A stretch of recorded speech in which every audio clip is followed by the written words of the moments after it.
Oke, selamat pagi. Assalamualaikum warahmatullahi wabarakatuh. Oke, untuk perkuliahan formulasi dan teknologi sediaan solid, kita akan lanjutkan materi hari ini dengan belajar atau diskusi terkait tablet salut ya. Karena kemarin kita sudah belajar tablet konvensional, tablet effervescent. Hari ini kita akan membahas terkait tablet salut.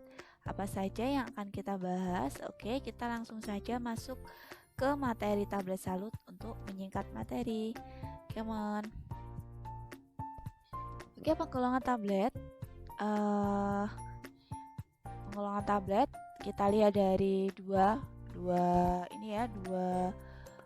garis besar gitu ya. Yang pertama adalah dari prinsip dari pembuatan tablet tersebut. Nah, prinsip pembuatan tablet itu ada tablet cetak dan juga tablet Kempa gitu ya. Cetak langsung, Kempa dari metode granulasi basah dan juga granulasi kering yang sudah kita pelajari kemarin. Kemudian dari cara pemakaian tablet itu dari oral ataupun non oral gitu kan. Kalau tablet oral ya tablet yang masuk atau dikonsumsi melalui saluran pencernaan, mulut, kerongkongan, lambung dan lain sebagainya gitu kan. Kalau tablet non oral ya bagaimana kalau tablet kok non oral gitu ya. Oke, nanti kita akan lihat. Jadi dari cara pemakaian ada dua tablet, ada dua garis besar, yaitu tablet oral dan juga tablet non oral. Next. Nah, tablet berdasarkan prinsip pembuatan. Kalau tablet Kempa, dia memberikan tekanan tinggi pada serbuk atau granul. Karena apa? Karena Kempa langsung. Di sini kalau langsung dikempa, dia tidak membutuhkan adanya bahan pengikat, betul. Jadi tidak membutuhkan bahan pengikat. Jadi tekanannya harus tinggi pada serbuk yang di situ tidak ada kandungan bahan pengikatnya. Supaya apa? Supaya meningkatkan kompaktibilitas dari tablet yang dibuat. Karena sebenarnya fungsi dari bahan pengikat itu kan supaya tabletnya lebih keras gitu kan, dan juga meningkatkan kompaktibilitas. Nah, di sini kalau dia tidak memiliki bahan pengikat, ya sudah tidak masalah. Jadi tekanan yang diberikan itu lebih tinggi daripada metode granulasi basah gitu kan.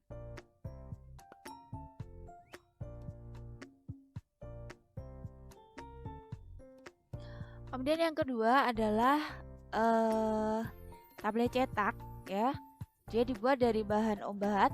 Nah, tablet itu pada dasarnya kan memang definisinya adalah suatu sediaan yang mengandung bahan obat atau zat aktif, bisa dengan atau tidak bahan pengisi gitu ya. Tapi tablet cetak di sini dibuat dari bahan obat dan juga pengisi. Nah, pengisinya biasanya digunakan adalah laktosa, selandia dan juga sukrosa. Selain pengisi, dia dapat juga digunakan sebagai pemanis gitu kan, karena masuk ke dalam golongan karbohidrat. Nah, massa serbuk ini dibasahi etanol dengan persentase tinggi, kemudian ditekan dan tekanan rendah karena adanya pembasahan pelarut gitu kan, sehingga tekanannya itu bisa diperendah lagi, atau tekanan yang digunakan beda dengan tablet Kempa. Tablet Kempa dia memberikan tekanan yang tinggi, kalau tablet cetak tekanannya rendah. Oke, ini tadi silakan dilihat di slide di hadapan Anda. Gitu. Ada berbagai macam tablet berdasarkan cara pemakaian. Kalau tablet oral ya yang biasa Anda gunakan ya, ada salut enterik, kunyah, effervescent dan lain sebagainya. Nah, kalau tablet non oral ya tablet vaginal, katakanlah contoh. Ya dia tidak melalui saluran pencernaan, tapi dia lewat vagina gitu ya, tablet rektal dan lain sebagainya. Ini adalah contoh-contoh sediaan tablet kalau dia dilihat berdasarkan cara pemakaian sediaan tersebut. Ini ya contoh-contohnya ya. Oke, next.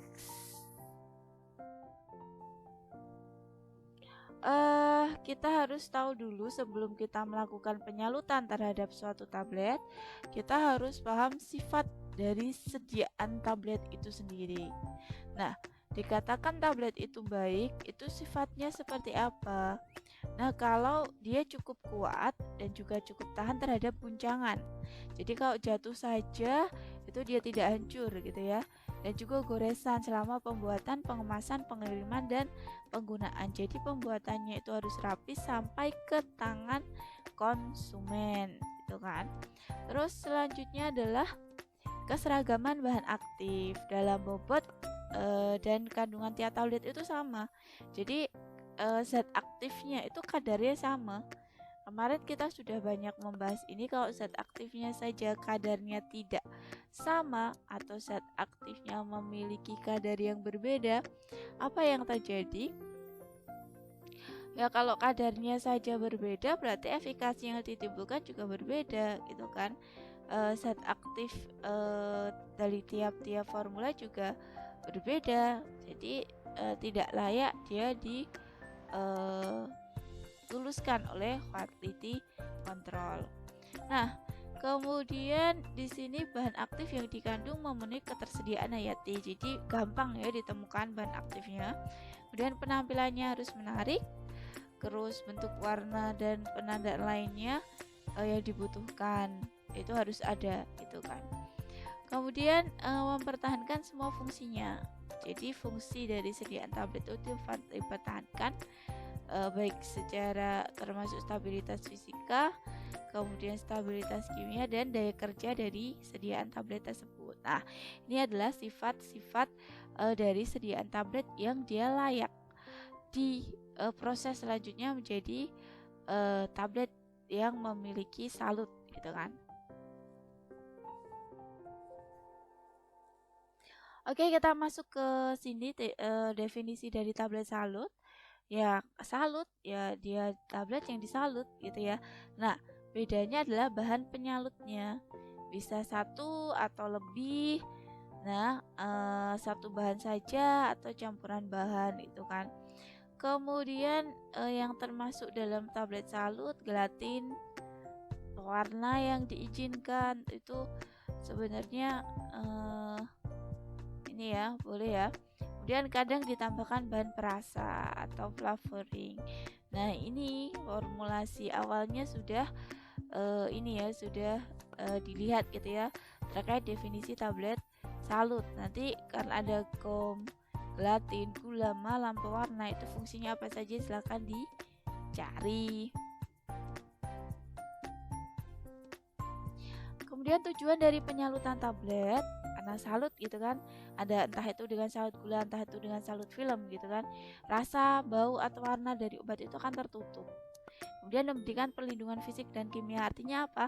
Kalau dia jatuh, terbentur, itu dia tidak akan merusak zat aktif yang ada dalam tablet tersebut. Kemudian melindungi obat dari suasana asam lambung. Nah, ini kalau disalut gitu ya, dia lewat asam lambung, otomatis obatnya ada di dalam salut itu. Berarti apa namanya?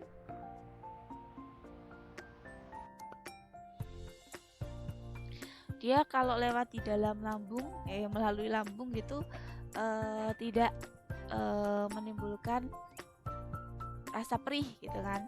Harapannya seperti itu. Kemudian mengendalikan pelepasan obat dari tablet. Nah, selain itu menggabungkan obat lain, jadi bisa digabungkan ya obat satu dengan obat lain. Kemudian estetikanya jadi lebih bagus kalau misalnya Anda butuh atau menginginkan warna khusus, dan meminimalkan kontaminasi silang. Lanjut. Oke, komponen utama dari penyalutan tablet itu ada tablet inti dan proses penyalutan. Jadi apa itu tablet inti? Tablet inti ya tablet core tablet, atau saya sebut sebelum dia dilakukan penyalutan itu kita sebut tablet inti. Nah, itu adalah komponen. Kemudian prosesnya bagaimana, ini proses penyalutannya bagaimana. Nah, itu dari komponen utama penyalutan tablet itu sebenarnya sederhana sekali.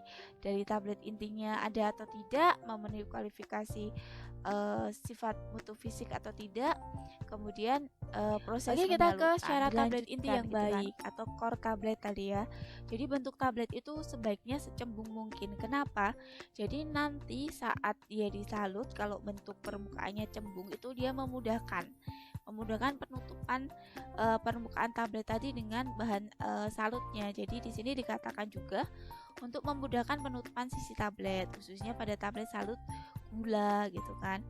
Kemudian agar selama proses tidak mudah lengket satu sama lain. Jadi tadi ya saya ulang, keuntungan tabletnya cembung itu memudahkan penutupan sisi tablet yang baik. Kemudian supaya tidak lengket antara tablet satu dengan tablet yang lainnya. Selanjutnya adalah tablet harus keras. Nah, untuk dapat tahan terhadap benturan itu ya, tablet harus keras. Jangan sampai dia jatuh ke lantai saja sudah rusak gitu ya. Jadi memang ada peraturannya gitu ya, supaya dia bagus gitu. Kemudian dapat memperlambat masuknya cairan ke dalam tablet. Nah, ini proses kalau kita membuat formula gitu ya, itu masuknya cairan ke dalam tablet itu dalam artian saat dia akan mengalami absorpsi di dalam tubuh gitu ya. Jadi kalau cairan masuk ke dalam tablet lama, berarti proses disintegrasi dan deagregasinya lama. Nah, proses itu lama berarti bagaimana? Berarti efek dia melarut itu juga lebih lama.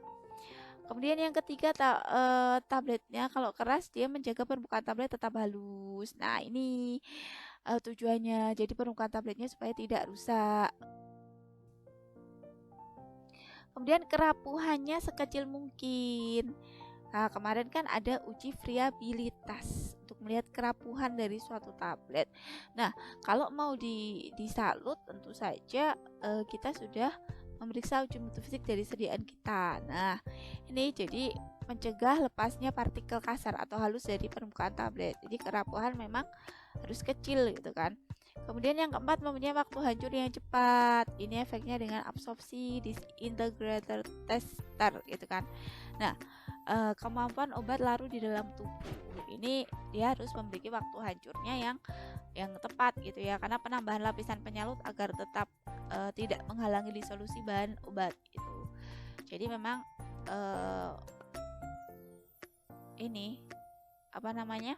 waktu hancurnya diharapkan dia cepat. Kemudian kalau sudah disalut ada syaratnya enggak, atau yang penting selesai kemudian sudah disalut selesai itu? Tidak. Jadi ada syarat tablet yang telah disalut. Syaratnya permukaan tabletnya halus setelah salut.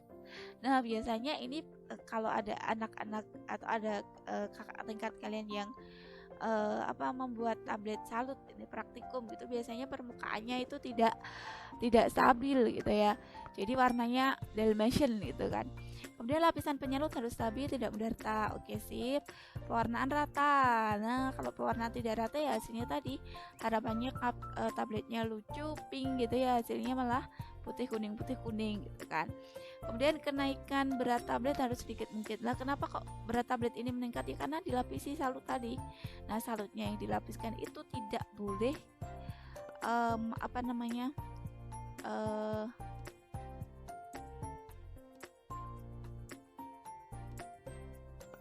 meningkatkan berat tablet secara banyak gitu kan.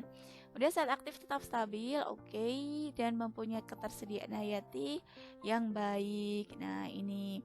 Kemudian bentuk dan besar tablet sedemikian rupa sehingga mudah ditelan, oke, dan mempunyai ketahanan yang cukup. Nah, karena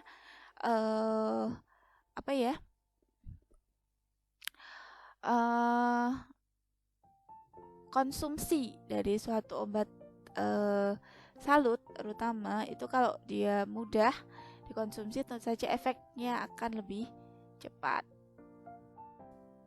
Nah, prinsip penyalutan, pemakaian suatu campuran penyalut pada sejumlah tablet. Oke, campuran penyalut kita tambahkan pada sejumlah tablet yang bergerak dengan menggunakan udara panas untuk mempermudah penguapan pelarut. Nah, alat-alat yang kita gunakan di sini salah satunya adalah panci gitu ya. Ada berbagai macam bentuk panci. Nanti kita akan masuk ke situ. Jadi prinsip penyalutan ini ya untuk mempermudah penguapan, ada penguap udaranya, kemudian ada tablet inti core dari tabletnya.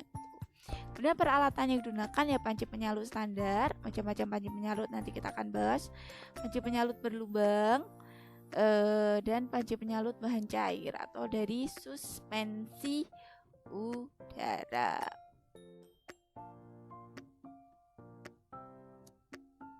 Oke, peralatan yang bisa kita gunakan untuk penyalutan banyak jenisnya banyak sekali. Kalau alat ya, kita cari alat yang digunakan untuk penyalutan gitu, ada berbagai macam jenis alat yang bisa digunakan untuk penyalutan.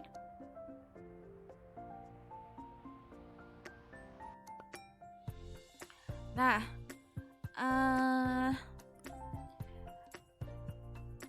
untuk pengembangan alat itu biasanya ada pada, jadi alat itu semakin tahun itu pasti akan berkembang gitu kan, akan berkembang menjadi lebih baik. Nah, pengembangan alat biasanya pada kontrol otomatis selama proses. Jadi biasanya kontrolnya tidak dipencet, tidak otomatis, di situ kontrol otomatis selama proses. Kemudian peningkatan kuantitas tablet yang dapat diproses, kemudian sistem pengeringan dan kontrol debu dan juga solvent atau pelarutnya. Jadi peningkatan kuantitas tablet itu adalah ukuran partikelnya menjadi lebih banyak, lebih besar ukuran tabletnya akan disalut, dan sistem pengeringan yang digunakan karena dia ada ditambah gula akan lengket gitu kan, salut gula, dan kontrol debu dan juga solvent. Kemudian tujuan pengembangan alat untuk mendapatkan hasil yang konsisten. Oke, jadi hasilnya antara tablet satu dengan tablet yang lain itu sama, tidak berbeda. Kemudian tidak mempengaruhi kecepatan pelepasan obat. Oke, sip. Nanti kita akan belajar beberapa kecepatan pelepasan obat gitu kan. Kemudian waktu prosesnya lebih singkat ya, dan juga lebih ekonomis. Nah, ini peralatan penyalutan gitu kan. Nah, 100 tahun yang lalu panci konvensional itu sudah digunakan. Kemudian kecepatan putarnya berpengaruh pada kecepatan putar tablet. Kemudian ada sudut inklinasi atau sudut 30 derajat Celcius. Kemudian apalagi ya, jadi sini diperlukan untuk pengadungan tablet secara manual. Kemudian dari panci ini jangan bayangkan panci masak ya, bukan. Itu pengaliran udara panas dan penyedotan udara kembali melalui bagian depan dari panci tersebut. Mana yang elips ya, yang sering digunakan juga dalam praktikum itu yang elips ini ya. Dia sudah ada apa namanya, rangkaian alat otomatisnya sedang berkembang. Nah, ini kalau dia di dalam industri ya, kalau di industri farmasi seperti ini alatnya besar sekali. Nah, ini panci penyalut. Kalau toh nanti ada yang macam-macam itu ya, apa namanya, dalam artian apa, pada saat proses penyalutan gitu ya, ada beberapa macam penyalut tadi. Nah, skema gerakan selama proses penyalutan dalam panci penyalut itu ke kanan, jadi searah dengan jarum jam gitu ya. Contoh rear fan, panci terbuka di belakang dan di depan seperti kue donat gitu kan. Ini contoh yang ada di Oke, yang ketiga adalah panci perforasi dinding panci berlubang. Bedanya, jadi ada panci dindingnya berlubang-lubang, di belakangnya pancinya tertutup, beda dengan yang siapa tadi. Kemudian pengeringannya efisien, udara panasnya juga melewati seluruh permukaan tablet itu ya, kita sebut pengeringan efisien. Dan panci penyalut contohnya Selakota, itu nama merek ya, contoh-contoh panci. Oke, ini contoh gambarnya, ada udara masuk, kemudian ada dindingnya, jadi pancinya ini ada dindingnya. udara masuk, udara keluar gitu ya. Kemudian udara masuk lagi, bagian yang diperforasi, kemudian ada dindingnya. Nah, ini desain untuk panci diperforasi. Kemudian ada aliran udara pada alat penyalut daya kotor gitu ya. Aliran udaranya tergantung, jadi alat penyalut itu banyak sekali di industri dan di tempat Anda pasti akan berbedanya. Berarti boleh pakai mana saja Bu? Boleh alat penyalutnya karena memiliki keuntungan dan kelemahan masing-masing. Nah, ini kalau Anda di skala laboratorium yang atas kiri itu yang disemprotkan itu adalah penyalutnya. Jadi katakanlah dia disalut dengan glukosa, tentu saja yang disemprot adalah larutan gula gitu kan, untuk menyalut tablet yang digunakan. Nah, gambar yang pertama yang kiri itu sudah proses jalan pembuatan tablet salut gitu ya, tapi untuk menghindari tertempelnya glukosa, di sini dia pakai glukosa, tertempelnya glukosa itu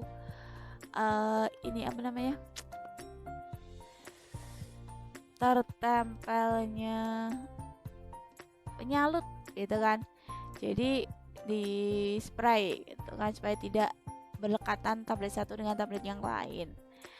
Terus yang di gambar kanan itu pembersihan itu, kemudian gambar bawah itu adalah mesin perusahaan ya. Yang bawah itu di skala industri itu ya, seperti itu yang bawah itu ya, skala industri. Jadi memang pakaian industri, alat pelindung diri dan lain sebagainya sudah lengkap, dan masuk ke ruangan untuk untuk pembuatan sediaan. Oke, kita ke peralatan pelengkap. Ada baffle, ada tabung imersi gitu ya. Kalau baffle ini fungsinya untuk memperbaiki gerakan tablet. Kemudian pemasangan baffle pada bagian muka dan belakang panci hingga didapatkan gerak tablet yang zigzag like ini. Kemudian tabung imersi meningkatkan efisiensi pengeringan. Oke, diagram pemasangan tabung imersi pada panci penyalut konvensional seperti itu ya. Kemudian diagram kerja tabung imersi sama proses penyalutan seperti apa. Oke, untuk pertemuan kita hari ini kita sampai sini dulu. Silakan nih kalau ada yang bertanya, saya beri kesempatan untuk bertanya langsung. Kalau tidak ada, saya akhiri. Nanti tugas Anda adalah setiap siswa membuat TTS berisi 10 pertanyaan. Jadi 10 pertanyaan itu Anda buat dari teka-teki silang itu, jadi dibuat kotak-kotaknya. Kemudian kunci dari jawaban Anda simpan, tapi kotaknya dari pertanyaan kemudian dari TTS itu Anda buat. Setelah selesai nanti silakan di konfirmasikan ke saya. Setelah itu saya akan memberikan kotak-kotak tersebut, TTS tersebut, ke teman yang lain untuk dikerjakan. Materinya tidak jauh dari sini, jadi materi yang kita gunakan untuk membuat TTS adalah materi pendahuluan dari tablet salut. Oke, untuk materi hari ini saya cukupkan. Terima kasih atas perhatiannya.